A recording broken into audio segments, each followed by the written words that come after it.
이 지문은 다른 지문과 다르게 가지문과 나지문의 관계성에 우리가 주목을 해서 읽어야 되는 거지. 자, 첫 번째 문장을 읽으면서 여러분이 반드시 놓치면 안 되는 의미의 구간이 두 개가 있어. 그걸 생각해 보면서 첫 번째 문장을 읽어볼게요.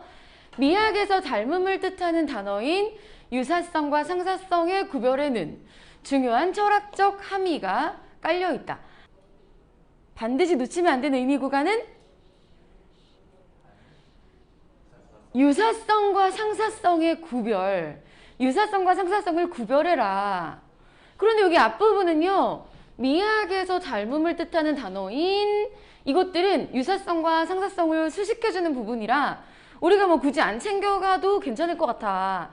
그런데 반드시 챙겨가야 하는 의미 구간은 어딘 거죠? 이거요. 철학적 함의가 깔려있다. 그러면 지금 이 글은 어떻게 전개되는 글인 거야?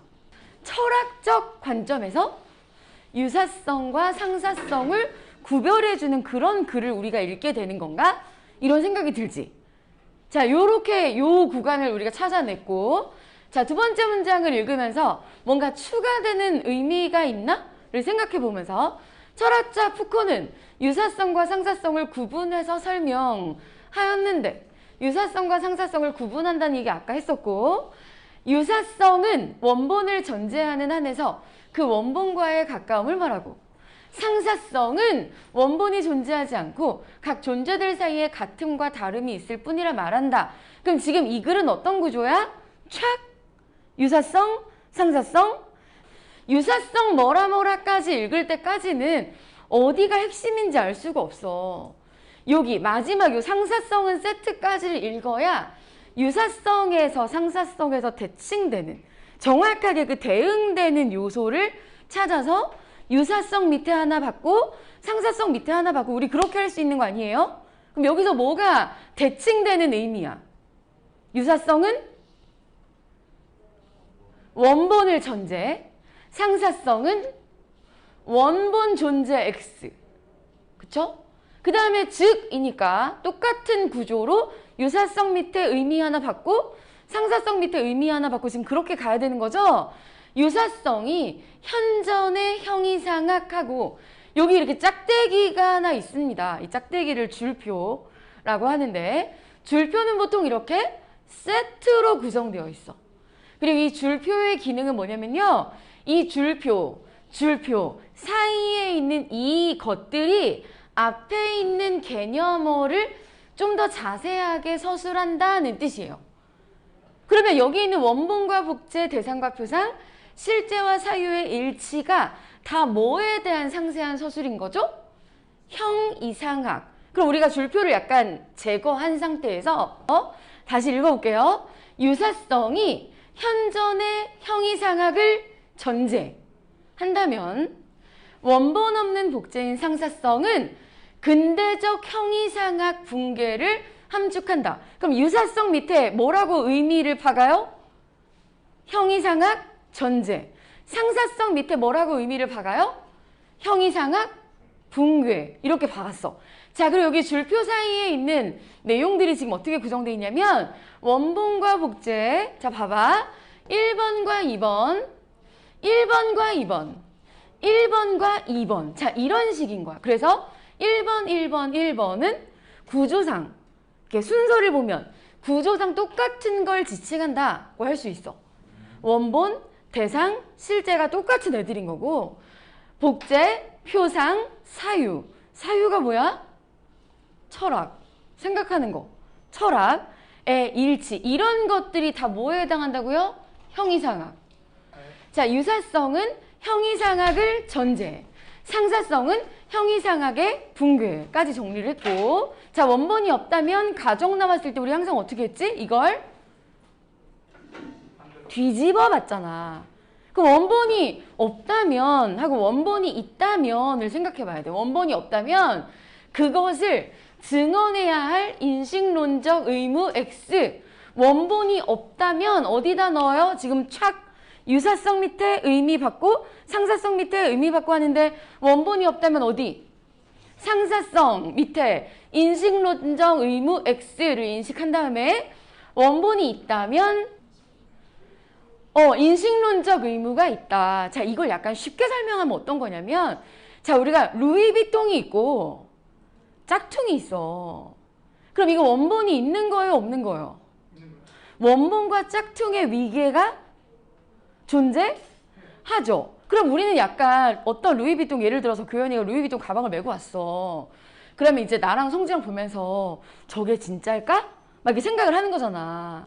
그럼 이제 내가 뭐 백화점 좀 다녀봤으니까 이렇게 여기 약간 프린트가 안 맞는데? 막 이렇게 되면 이거 내가 딱 봤을 때 이 프린트가 정확하게 안 맞는 걸로 봐서 교현이가 맨 루이비통 이거 짝퉁이야. 진짜는 이렇게 안 생겼어. 그런 게 약간 증언해야 할 인식론적 의무야. 진짜라는 게 진짜 이렇다. 이게 찐이다. 이런 성격을 가진 게 진짜다. 그게 인식론적 의무야. 뭔지 이해돼요?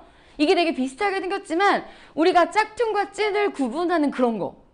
인식론적 의무. 그런데 나이키와 아디다스가 되게 유사하잖아요? 나이키가 원본이야? 아디다스가 원본이야? 그런 게 어딨어. 그냥 얘랑 그냥 비슷한 거지. 뭐가 원본이고 뭐가 뭐 복제고 뭐가 짝퉁이고 그런 거 없잖아요? 그런 건 뭐인 거야? 원본이 없는 상사. 그러니까 원본이 없다면 인식론적 의무 X. 자, 그래서 유사성의 개념이 세계에 대해 유일하게 올바른 객관적 기술이 존재한다는 믿음을 전제한다면까지 읽었을 때는 유사성 밑에 뭔가 의미를 박아야 할 것 같은데 어디에 밑줄을 쳐야 할지 아직 몰라요. 여기 세트까지를 읽어봤을 때 상사성의 개념은 그런 절대적 기술이란 존재하지 않으며 존재하는 것은 오직 서로 조금씩 차이를 내는 다양한 해석들의 놀이뿐이라는 믿음 위에 서 있다. 뭐뭐 한다는 믿음. 막 약간 이런 것들이 구조상으로 유사하지. 그럼 이제 우리가 찾을 수 있는 거야. 유사성의 개념이 유일하게 올바른 객관적 기술이 존재한다는 믿음이었다면 상사성의 개념은 어떤 거예요? 그런 절대적 기술은 존재하지 않으면 필요 없고, 자, 존재하는 것은 필요 없고 오직 서로 조금씩 차이를 내는 다양한 해석들의 놀이뿐이라는 믿음 위에 서 있다. 유사성 밑에 뭐 넣어야 되는지, 상사성 밑에 뭐 넣어야 되는지를 인식하셨죠? 이렇게 약간 뭐뭐 한다는 믿음, 구조적인 유사성을 찾으면 우리가 그런 것들을 찾아낼 수 있었고, 이제 1문단이 끝난 이 시점에서 우리가 뭘 해야 돼? 지금 내가 뭘 읽은 거지에 대해 생각해 봐야 돼. 뭘 읽은 거더라? 유사성과 상사성을 구별하는데 무슨 관점에서? 철학적 관점에서 착 해서 유사성, 상사성 이렇게 분리한 거를 지금 우리가 읽었다. 네, 생각이 드시죠? 자, 이렇게 정리를 하고 이문단으로 가서 유사성이 19세기까지 이어온 근대 의식 철학의 주된 원리라면 상사성은 그것을 대체한 현대 언어 철학의 원리라 할 수 있다. 하나를 더 넣었어요. 유사성 밑에 뭐 있어요? 근대 의식 철학. 자, 상사성 밑에 뭐 있어요? 현대 언어 철학. 하지만 유사성과 상사성은 이렇게 두 시대 사유. 자, 사유가 뭐죠? 생각, 철학. 철학의 이미지에 그치는 것이 아니라, 자, 여기를 그치는 것이 아니라를 읽으면서 봐봐. 여기 이 지점. 얘를 지금 명확하게 인식한 사람한테는요. 사유가 철학이니까 이제 1문단이라 좀 다른 얘기를 할 건가? 하는 생각이 들어야 돼. 자, 선생님이 화작 시간에도 얘기를 했지만 우리가 글을 읽을 때 글에 질질 끌려다닌다는 느낌이 좀 안 좋아. 글에 질질 끌려다니지 말고 내가 이 흐름을 그냥 이 판을 봐야 돼. 어떻게 돌아가는 판인가. 앞으로 이렇게 될 것 같다라는 걸 예측하고 내가 생각했던 방향과 이 글이 같이 가는지, 여기서 약간 내가 생각했던 바랑 다른데? 그럼 여기서 내가 뭘 놓친 거지를 계속 생각해 보는 게 진짜 중요해. 계속 우리가 언제까지 글에 질질 끌려다니면 자신감이 떨어져서 이해도가 낮아져요. 여기서 이제 자, 두 시대 사유가 철학이니까 철학적인 이미지에 그치는 것이 아니라 이제 다른 얘기 할 건가? 하는 생각을 해주고, 동시에 서로 다른 두 시대 회화의 이미지이기도 하다. 그럼 여기서 새로운 관점을 획득했어. 뭐죠? 회화. 뭔가 그림 얘기할 건가? 이런 생각이 들어. 자, 그러면 여기 이 회화적 관점과 여기 이 철학적 관점. 자, 여러분이 이걸 명확하게 지금 인식을 하고 1문단은 유사성과 상사성을 철학적 관점에서 구별했으면 이제 회화의 이미지, 회화에도 뭔가 적용해 줄 건가 보다. 르네상스에서 19세기까지 유럽의 전통 회화는 자연의 모방을 추구해 왔다. 자, 이렇게 독해력이 있고 이해도가 있는 사람은 벌써 자, 유럽의 전통 회화를 유사성 밑에 넣었어요. 상사성 밑에 넣었어요. 당연히. 유사성 밑에 넣었어. 왜냐면 자연이 뭐야? 원본.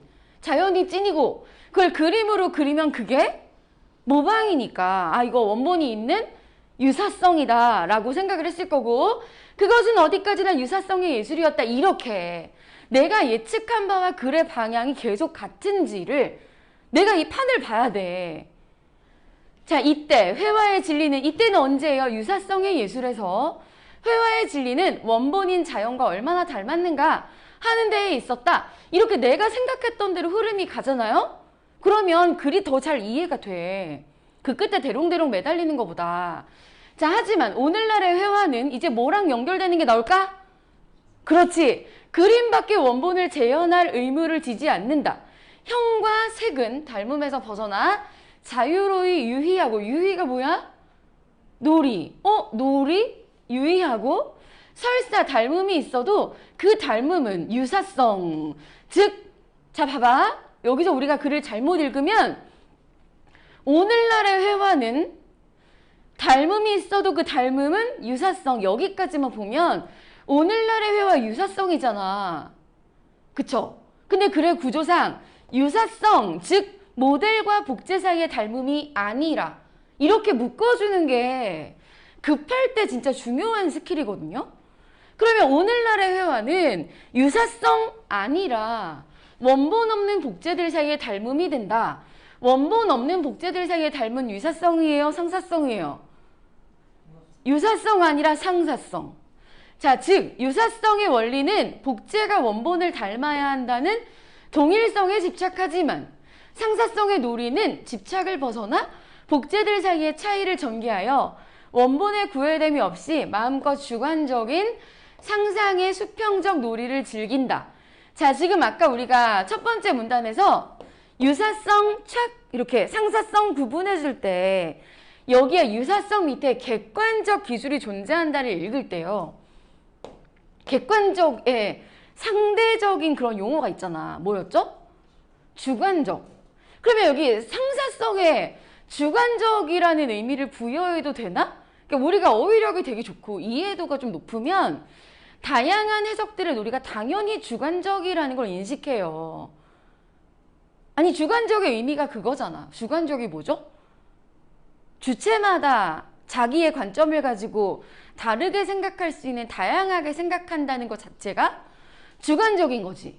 이미 여기서 인식을 했을 수도 있는데 여기서 객관적 기술이 존재한다? 상사성의 개념은 나는 예측한 거지. 주관적이라고 말을 할 것 같다. 근데 안 했어. 근데 나는 어휘력이 없어서 이게 주관적이라는 거랑 똑같은지 몰라. 그럼 여기 약간 아닌가? 긴가민가 하다가 어디서 확인할 수 있어? 여기 상사성의 놀이는 주관적인 상상의 수평적 놀이를 즐긴다라고 하면 아, 아까 그 생각이 맞았어 하는 걸 우리가 획득할 수 있죠. 아, 상사성은 주관적인 거 맞아. 자, 얘가 여러분 문제 다 풀어왔으니까 1번 문제를 풀 때 이게 사용됐잖아. 유사성과 상사성을 잘 정리를 해야 내용일치 문제에서도 우리가 실수 없이 잘할 수 있었다 하는 생각이 드시죠, 여러분? 자, 그 다음에 이제 세 번째 문단의 기능이 어떤 기능인지를 1문단과 2문단을 제대로 이해한 사람만이 알 수 있어요. 자, 여기 3문단에 진짜 중요한 교훈을 여러분이 얻어가면 좋겠는데 유사와 상사의 개념은 플라톤의 이데아 사상과도 닿아 있다. 자, 1문단에서 철학 얘기를 하더니 2문단에서 회화 얘기를 하더니 지금 다시 뭐 한 거야? 철학 얘기로 돌아갔네? 자, 플라톤은 모든 사물이 이데아를 모방한 이미지라고 보고 그럼 모든 사물은 원본이야, 사본이야? 이데아가 원본이고 모든 사물이 사본. 자, 모든 사물이 이데아를 모방한 이미지라 보고 이데아를 모방한 것이 뭐죠? 모든 사물인데 모든 사물이 사본이고 흐릿한 이미지를 시뮬라크르라고 명명했다. 플라톤의 관점. 사본은 이데아와 닮은 이미지인 유사, 시뮬라크르는 이데아와 한없이 먼 느슨해진 사본의 사본인 상사. 사본은 유사, 시뮬라크르는 사본의 사본인 상사. 자, 예컨대 모나리자는 다시 뭘로 돌아왔어? 회화로 돌아왔지. 자, 16세기 이탈리아 여인을 실제 모델로 사실적으로 모사한 사본은 유사예요, 상사예요? 사본. 사본은 유사, 시뮬라크르는 상사니까 모나리자는 이탈리아 여인 원본을 사실적으로 모사한 사본이기에 유사이다. 반면에 앤디 워홀의 마릴린 먼로 시리즈는 애초부터 복제품이었던 먼로 사진. 그럼 얘는 원본이에요, 사본이에요? 복제품이었던 먼로 사진이니까 사본을 마음대로 다르게 반복해 모사한 사본의 사본 즉 시뮬라크르인 상상이다. 자, 그럼 여러분 1번 문단과 2번 문단을 제대로 머릿속에 정리한 사람은요. 3번 문단이 이제 뭘로 보여요? 그 두 가지를 연결해주는 그런 기능을 하는 문단인 거잖아. 1문단은 유사성과 상사성을 철학적 관점에서 얘기하고 2문단은 유사성과 상사성을 회화적 관점에서 얘기하고 그 다음에 이제 세 번째 문단은 플라톤의 이데아 사상을 예로 들어서 철학적 관점에서 유사와 상사의 개념을 좀 더 우리한테 명확하게 이해시켜준 다음에 그걸 이제 모나리자와 마릴린 먼로 시리즈 회화에서도 연결해주는 그런 기능을 했죠. 그러면 이들아 우리한테 이 내용이 어떻게 인식돼야 돼?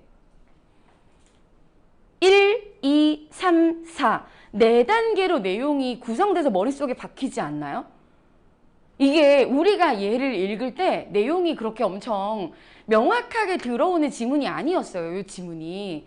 되게 뭔가 관념적이고 추상적이기 때문에 우리가 그냥 이걸 한 덩어리로 인식할 때 문제가 잘 안 풀어질 수 있어.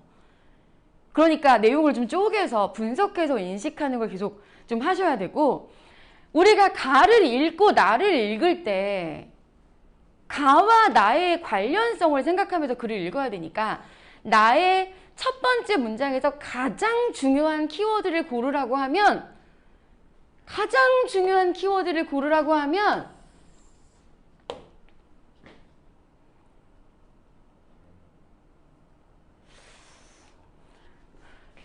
과학이요. 그치? 과학에서 하는 순간 아 이제 과학 이렇게 1문단 뭐였어? 철학적 관점. 2문단 뭐였어? 회화의 관점. 그럼 여기 이제 과학적 관점에서 뭐 지금 얘기하겠다 이렇게 생각이 딱 드시죠? 근데 1에서 철학 놓치고 2에서 회화 놓치고 그럼 여기서 이거 발견을 못해. 과학에서 닮음을 이해하는 것은 실제 크기의 장치나 건물 등을 만들지 않고 모형 실험을 수행하여 실제의 다양한 현상을 이해하는데 도움이 된다. 닮음 이해가 도움이 된다. 그냥 단순한 내용이었어요. 자, 과학에서 상사는 이제 뭐 하는지 명확하게 알았어. 가글과 나글의 관계가 뭔지 알았어.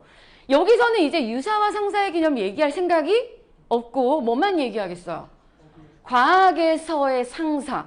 과학적 관점에서 상사가 뭔지를 얘기할 건데 지금 이 문장 구조가 이렇게 생겼어. 기하학적 상사 반점, 운동학적 상사 반점, 역학적 상사 세 개를 이렇게 나열했을 때 어떻게 하더라?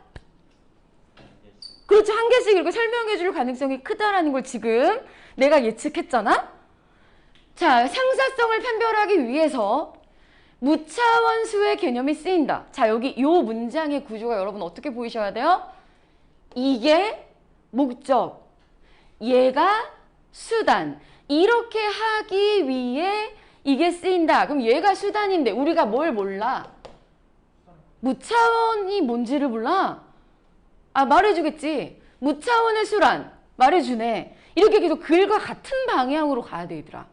무슨 말인지 아까 선생님이 글 끝에 대롱대롱 매달리지 말고 계속 어떻게 글이 전개될지를 예측하면서 판을 보라고 했잖아. 그걸 계속 하셔야 돼요. 자, 무차원의 수란 차원이 없는 수. 근데 우리가 뭘 몰라? 차원. 차원을 말해주겠지? 이렇게. 차원이란 측정할 수 있는 물리량의 단위를 뜻하며 질량은 n, 길이는 l, 시간은 t, 온도는 세타, 몰수는 n 등과 같은 기본 차원과 문장이 기네요. 그런데 우린 이거 어떻게 인식해야 돼? 이러이러한 기본 차원과 이렇게 보여야지 이제. 이러이러한 기본 차원과 이가 뭐예요? 기본 차원으로부터 유도되는 유도 차원으로 구분된다. 자, 지금 우리는 뭘 소개받은 거야? 차원이 뭔지 차원의 개념을 소개받았고 차원의 종류도 지금 소개받은 거지.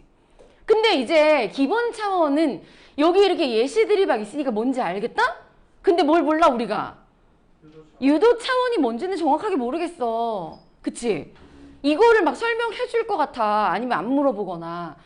자, 밀도는 질량을 부피로 나눈 값이므로 기본 차원인 질량 m과 길이 l의 세제곱으로 이루어진 l 세제곱분의 m의 유도 차원. 아, 이런 게 유도 차원이야?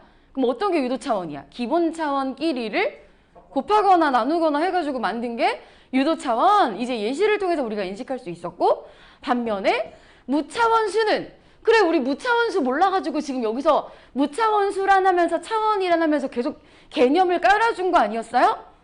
이제 무차원의 수는 뭔지 우리가 이걸 인식해야 되는데, 차원을 갖는 물리량들을 적당히 곱하거나 나누어서 얻어지는데, 두 정삼각형의 닮은 비는 삼각형 변의 길이의 비가 되며, 예를 들어 어떤 정삼각형이 한 변이 뭐 3이라고 치고 한 변이 5라고 치면 얘가 3대 5잖아. 그쵸? 3대 5면 이거 분수로 만들어줘봐. 5분의 3. 근데 이 5는 센티미터, 3도 센티미터니까 길이를 길이로 이렇게 나누면 단위끼리 약분을 하면 단위가 없는 무차원수가 된다. 지금 이 예시를 통해서 우리한테 무차원의 수가 이렇게 단위끼리 약분했을 때 그걸 무차원의 수라고 하는 거다 하고 알려주고 있죠? 여기 이해되셨나요? 자, 과학에서 상사 중 기하학적 상사는 그래 이럴 줄 알았어 라는 생각이 들지. 여기서부터 우리 예측했잖아. 그럼 이제 이 기하학적 상사, 운동학적 상사, 역학적 상사를 얘기할 텐데 우리는 계속 뭘 인식하도록 계속 노력해야 돼. 기하학적 상사가 가지는 얘만의 다른 애들과 구별되는 뭔가 고유의 어떤 성격이 제시될 거니까 우리가 그걸 반드시 찾아내야겠다는 생각으로 글을 읽죠. 자, 기하학적 상사는 상대적인 길이나 각도, 그래 이런 게 기하학이잖아. 길이나 각도 등 닮은 꼴 형상이 그대로 축소 또는 확대된 것을 말한다. 크기, 그래 이런 게 기하학이잖아. 크기가 다른 두 원뿔이 있을 때 뒷면의 반지름과 높이의 비가 같다면, 자, 두 원뿔은 기하학적 상상이다. 자, 이때 두 원뿔의 크기 비를 나타내는 축척은 단위가 없는 무차원의 수가 된다. 왜 그렇죠? 길이분의 길이로 이렇게 단위 약분하니까 무차원의 수. 한편 운동학적 상사란 기하학적 상사가 성립됨을 전제하는 것으로, 그럼 얘는 무슨 뜻이야? 축척, 크기, 길이의 비는 전제되어 있어. 그럼 이것이 가지는 고유한 얘만의 플러스 알파가 있을 것 같죠? 걔를 알아내자. 유체나 물체의 움직임. 그래, 이런 건 기하학적 상사에도 없었어. 움직임이 서로 닮음이라는 것을 의미한다. 운동학적 상사에서는 길이 척도 뿐만 아니라, 자 여러분, 길이 척도는 뭐의 속성이죠? 기하학적 상사에서 따지는 거 뿐만 아니라 뒤에 있는 애가 뭐겠어요? 플러스 알파겠지. 자, 시간이 중요한 변수가 된다. 자, 움직임과 시간이 운동학적 상사에서 다루는 플러스 알파였으니까 우리가 얘를 인식해줘야 돼. 가령 그림 같이 보고 커다란 원통과 기하학적 상사인 작은 원통을 만들고 바람이 불 때 공기의 흐름, 이게 움직임이네. 바람이 불 때 공기의 흐름을 관찰한다고 하자. 이때의 모형은 작은 원통과 이를 지나는 바람이 되며, 그래 얘가 모형. 자, 그리고 이제 여기서 길이 축척은 이거 기하학적 상사예요? 운동학적 상사예요? 기하학적 상사. 길이 축척은 원통에서 뿐만 아니라 유체의 흐름을 나타내는 유선에서도 성립한다. 자, 이 원통에서 성립하는 길이 축척은 기하학적 상사였으면 유체의 흐름을 나타내는 유선, 여기 여러 개의 선으로 나온 요 선이 기체의 흐름을 나타내는 선이겠죠. 위아래로 있는 선. 그럼 이거 움직임이 아니야. 유선. 움직임이니까 얘가 뭐에 해당하겠어요? 운동학적 상사에서 추가되는 요소인 거죠. 자, 그리고 A에서 B까지 유체가 유선을 따라 흐를 때 걸린 시간, 여기부터 여기까지 흐를 때 걸린 시간을 T라고 하고, 유체가 A', B'까지 유선을 따라 흐를 때 걸린 시간을 T'이라고 하면 시간 축척을 정의할 수 있는데, 이 닮음에 해당하는 어느 부분을 잡아서 계산해도 이 값은 같다. 그러니까 뭐 길이든지 시간이든지 어느 부분, 여기서부터 여기까지를 하든지 뭐 여기 똑같이 대응하는 그런 데를 해도 그 값은 같다. 따라서 원형의 한 지점과 이에 해당하는 모형의 한 지점의 속도의 비는 길이 축척 대 시간 축척의 비로서 일정한 값을 가지게 되며 이 값이 같으니까, 자, 이와 같은 관계가 성립할 때 두 경우는 운동학적 상사성을 갖는다고 말한다. 자, 운동학적 상사 이해되셨나요? 자, 마지막으로 역학적 상사란 힘에 대해서는 한 번도 언급한 적이 없으니까 얘가 또 플러스 알파가 되는 거 아니야? 힘의 측면에서 닮았다. 역학적 상사는 기하학적 상사와 운동학적 상사를 전제로 한다.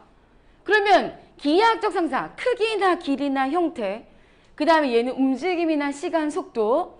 자, 간단한 구조물인 외팔보의 처짐에 대해 생각해보자. 외팔보란 수영장의 다이빙 보드처럼 이렇게 생긴 한쪽 끝만 고정된 막대. 외팔보는 자체의 무게 때문에 끝이 이렇게 처지는데 중력, 힘이다. 중력과 외팔보의 탄성력, 힘이다. 탄성력에 따라 처지는 정도가 다르다. 이때 보의 끝부분이 아래로 내려간 처짐 D는 중력과 탄성력의 영향을 받겠죠? 자, 재질의 탄성력과 보의 길이 L, 보가 중력에 의해 받는 힘인 보의 비중량에 의해 결정된다. 자, 원형과 모형 사이의 무차원수인 탄성력 대 중력의 비가 같으면 탄성력 단위가 뭐야? 힘이니까 N, 그치? 중력도 단위가 그렇죠, N이죠? 얘도 N이고 얘도 N이니까 이걸 분수로 만들었을 때 N끼리 약분돼서, 자, 이렇게 무차원수인 상대 처짐은 원형과 모형이 같게 된다. 여기까지 이해되셨나요? 자, 유체가 흐를 때, 자, 유체가 뭔지 잠깐 과학 사람들 얘기해 줘봐. 유체가 뭐죠?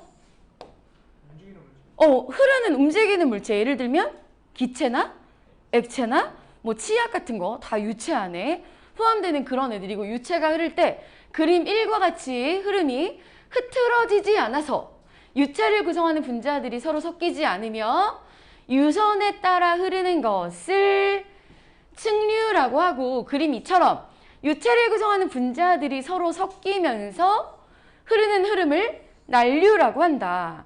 자, 측류와 난류를 좀 쉽게 설명하면 이런 거야. 자, 우리가 수도꼭지를 트는데 수도꼭지를 진짜 조금만 돌리면요, 물이 어떻게 나와요? 쪼르륵 나오지. 쪼르륵 이렇게. 그게 측류. 쪼르륵. 그런데 수도꼭지를 한꺼번에 팍 틀면 어떻게 돼? 옷 다 버리지.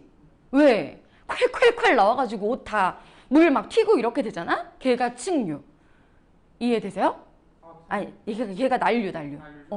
걔 막 파바박 튀는 그런 애가 난류. 그러면 이제 이 똑같은 물인데 뭐에 따라서 얘가 양이 얼만큼인가에 따라서 측류가 되기도 하고 난류가 되기도 하고 막 이런 거잖아. 근데 얘가 이렇게 양만 따지는 게 아니라 내가 똑같은 양의 액체, 그러니까 하나는 물엿이고 하나는 생수야. 그걸 똑같은 높이에서 엎어. 그럼 뭐가 층류예요? 끈적끈적한 물엿이 쪼르륵 나오고 뭐가 콸콸콸 나와요. 그렇지. 물이 콸콸콸 나오겠지? 걔가 난류. 그러니까 이게 양이 똑같을 때는 뭐가 중요한 거야? 끈적끈적한 정도, 점성력? 그러니까 밀도에 따라서도 층류와 난류가 달라지는 거지. 그러니까 층류와 난류는 이 어떤 유체의 종류만이 중요한 게 아니라 양도 중요하고 종류, 그러니까 점성력과 탄성력 막 이런 것도 중요하다. 무슨 말인지 이해되시죠? 층류와 난류의 개념이 그런 거고. 자, 유체가 층류인지 난류인지는 무차원수인 레이놀즈수로 판단할 수 있다. 자, 이 문장이 진짜 엄청나게 중요한 문장이라는 걸 조금만 문제를 푼 사람도 약간 이해할 수 있어. 여기 왜 엄청나게 중요해요? 이건 어디서 알려줬어? 지문에서 알려준 개념과 새로 등장한 개념이 연결되는 지점은 당연히 문제에서 필요할 거 아니야. 그러니까 얘는 진짜 엄청 중요한 부분인 거예요. 지문에서 언급한 개념과 보기에서 새로 언급하는 개념이 연결되는 그 지점은 진짜 우리 집중해줘야 돼. 무차원수인 레이놀즈수로 판단할 수 있다. 자, 레이놀즈수의 물리적 의미는 자, 여기 문장이 여기까지인데요. 자, 여러분이 이 문장이 어떻게 읽혀야 되는지 한번 봐봐. 레이놀즈수의 물리적 의미는 하고 여기 마침표까지 읽으면서 이 문장의 구조가 어떻게 생겨먹은 건지 파악해봐. 여기까지 읽으면서 A와 B의 B로 읽혀야 되지. 그쵸? 자, 레이놀즈수의 물리적 의미는 이러이러한 A와 이러이러한 B의 B이다. 그럼 레이놀즈수 지금 어떻게 계산할 수 있어, 우리? 분수로 만들어줘봐. 선생님이 지난주에 A와 B의 B, A에 대한 B의 B 정리해줬잖아. 그럼 얘는 A와 B의 B니까 뭐 분의 뭐예요? 점성력 분의 관성력. 얘가 지금 레이놀즈수를 구하는 방법이야. 그리고 실제로 수능 특강, 수능 완성에서 이거 구하라는 문제 되게 많이 나왔어요. 예전부터. 이거 좀 알아놓고. 레이놀즈수는 관의 내부 직경, 유체의 속도, 유체의 밀도를 곱한 값을 유체의 점도로 나누어 구할 수 있다. 자, 레이놀즈수를 구하는 또 다른 방법을 제시했는데 레이놀즈수 어떻게 구한대요? 점도분의 L 곱하기 T분의 L 곱하기 L 세제곱분의 M. 자, 이거 정리해줘봐, 이거. 여기 L 제곱 만들어주고 이렇게 해가지고 약분해가지고 정리해주면 TL분의 M 이렇게 되지. 그러면 얘랑 점도랑 약분해서 뭐 돼야 돼? 레이놀즈수. 근데 레이놀즈수는 무차원의 수. 그러면 점도의 단위는 이렇게 약분해야 이게 무차원 되는 거잖아. 그치? 그러면 점도의 단위는 TL분의 M이다 라는 걸로 5번 문제를 풀었죠? 그쵸? 자, 그 다음에 레이놀즈수가 2100 이상에서는 콸콸콸. 그 다음에 100 이하에서는 층류. 레이놀즈수가 커지려면 뭐가 커져야 돼요? 관성력. 그러면 2100 이상은 뭐가 큰 거야? 관성력이 큰 애가 난류하고 연결되는 거고, 그 다음에 점성력이 크면 레이놀즈수가 어떻게 돼요? 작아지겠죠. 작아지니까 점성력이 클 때는 쪼로록 층류. 요거 이해되셨어요? 자, 그 사이 값에서는 그 사이 값이 있다는 건 층류와 난류, 이렇게 이분법적인 게 아니라 층류와 난류의 정도가 있다는 걸 파악할 수 있게 해주는 부분이었던 거죠. 자, 그래서 4번에 보기에 대한 이해로 가장 적절한 것. 난류는 난류끼리, 층류는 층류끼리 운동학적 상사성이 있다라고 하기에는 난류도 난류 나름일 것 같고 층류도 층류 나름일 것 같고 그 사이에 스펙트럼이 있으니까 안 될 것 같다는 생각이 들죠? 그 다음에 유체가 같은 종류라면 같은 종류일 때 똑같이 생수일 때 각각의 층류와 난류 사이에는 기하학적 상사는 못 따지는 거죠? 크기, 길이, 형태 이런 거 따지는 거니까 같은 종류라고 해서 크기나 길이나 형태가 똑같진 않겠지. 그러면 기하학적 상사 아니고 두 원통형 관 각각의 직경과 길이가 같다면 뭐랑 관련이 있어? 역학적 상사가 아니라 길이는 기하학적 상사.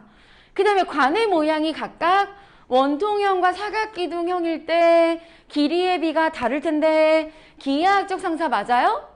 안 된다.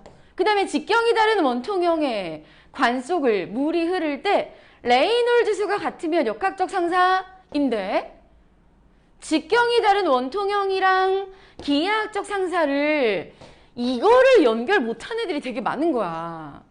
직경이 다른 원통형의 관 속을. 근데 원통형은 원의 크기의 비가 다른 거니까 얘는 기하학적 상사라고 할 수 있는 부분이었죠?